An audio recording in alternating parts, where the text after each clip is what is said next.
Hello, ladies and gentlemen. This is Eddie Marcus again. Well, I saw some stuff on the news and I thought I should comment on it. I see there's an upheaval that's taking place in the Middle East. I understand that Iran and the U.S. Going through some changes. I heard the other day that a representative from Iran had been assassinated through a drone attack. I understand it to have been, and it took out one of their major leaders, and they called it an act of war. In the United States, they called it surgical attack to prevent something catastrophic from happening.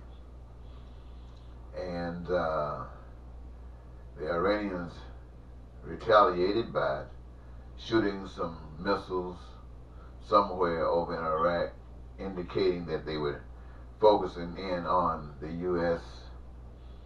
I understand there was no real major damage done, but it was a strike back.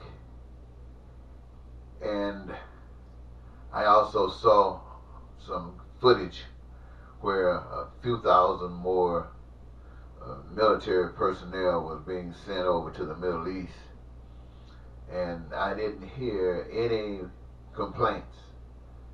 I heard some from some parts of the public, those on the left or those Democrats, but I heard some Republicans saying that Iran's retaliation was an act of war.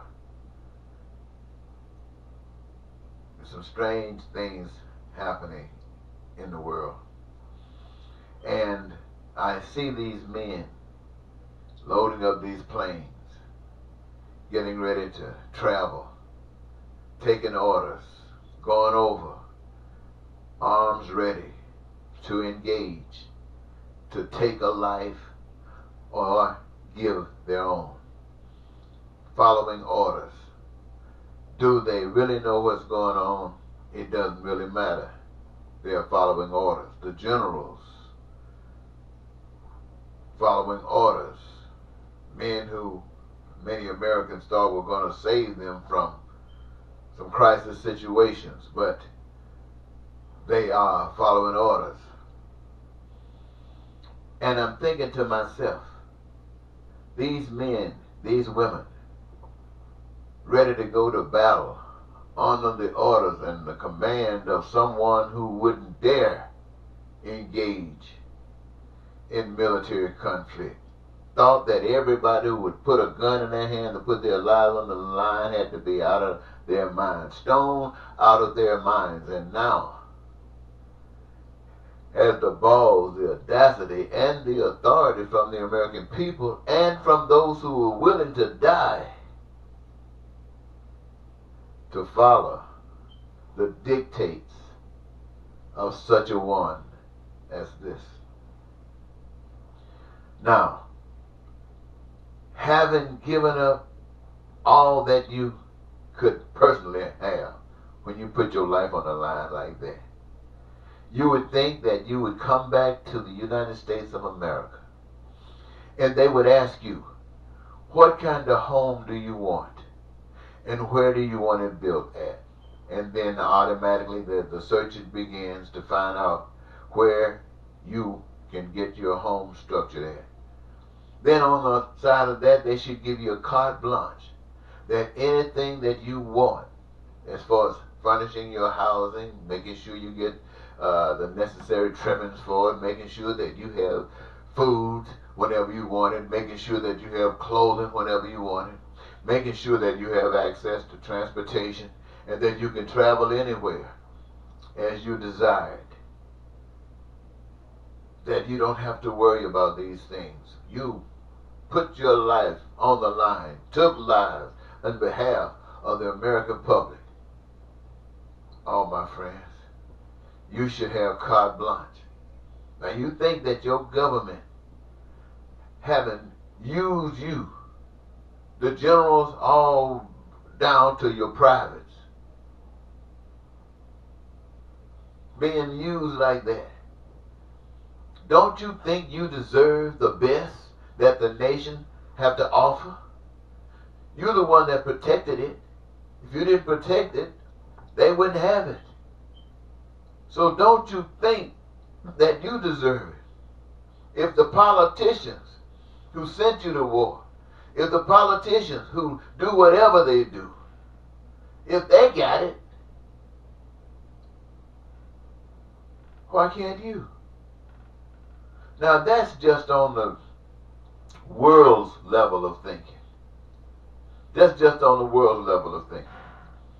But on the divine level of thinking as a spokesman speaking to you from the power you can't see, that God, that real God, that true God, that is the way it should be for all individuals. Just as these individuals, these military people, willing to go and put their life on the line and take life for the darkness of all of America's shortcomings. Those of you who understand God, is that whatever position you have, whatever desire as a career, ambition that you have, that is a gift that God has given to you for you to bring into this country and contribute that gift. Participate in the creative process that's set up by this country to make sure that there is no shortcomings for anything. No shortcoming for the military people, no shortcoming from the education people, the healthcare people, the digging people, the building construction people, the taxi driver people, the garbage picking up people. No shortage for anybody. That's the way God made it, ladies and gentlemen. Now listen, I know you have not been taught this way, but you got to believe that there's a God. You cannot believe that Trump is God. You cannot believe that Trump is God. You cannot believe that the American system of doing things is God's way. You can't believe that. You can't believe that using money to get certain things is God's way of doing stuff. You cannot believe that. I know you've been taught that. But your brain should be standing up for the defense and not allow you to believe anything like that. God doesn't work that way. And you hope that God doesn't work that way. Because for the most part, you just might be losing on that kind of working. Especially if you're losing already. So, God is better than that. At least you hope He is. Or you hope God is. Whatever God is, you hope that God is better than that. So, my friends, here is the great, amazing thing that most people don't know. God allows you, since you cannot see God, you can't touch God, you can't feel God, since you cannot, then you must, by faith, allow that God to live in you, that spiritual God to live in you. And all that you can, commit that to that spirit that's living in you. And allow that spirit to be. And it will teach you. You won't have it perfect. It is out of your hands. It is the Spirit. The Spirit. Now, while you're making up your mind about whether you want the Spirit in you, controlling you, let me give you some idea of what the Spirit is like. The Spirit is one with each individual on the earth. One with it. All of it together make one Spirit. The Spirit of God. The Spirit of love. And that Spirit works together for all of the benefits of love as it is divided amongst you individual people all over the earth. Everybody has like an ant. You know, all the little ants seem to be working. Every individual got a role to play, and it's a magnificent role. It has been designed in such a way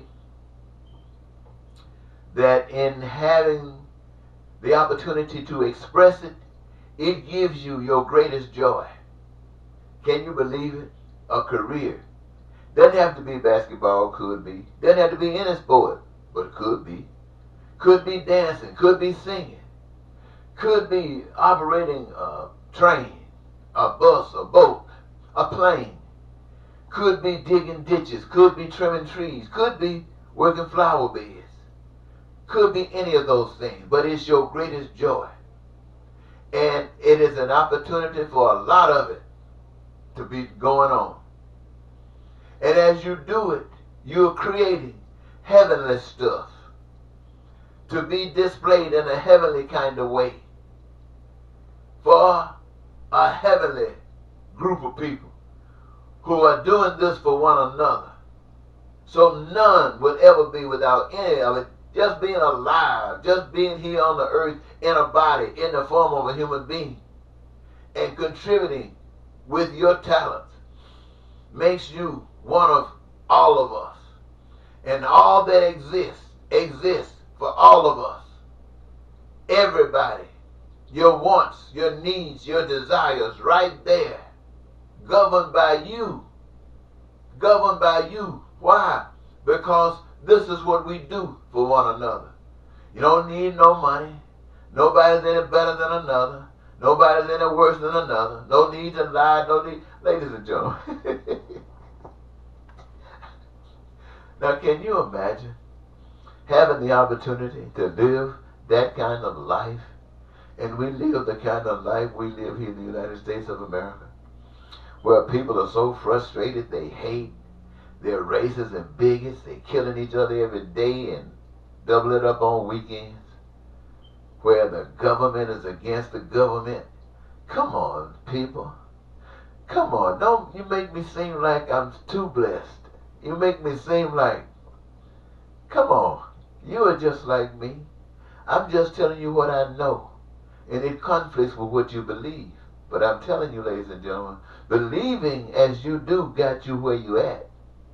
I want to share something with you that will get you where you dream of going. Thank you so very much for giving me this your time. This is Eddie Marcus saying goodbye.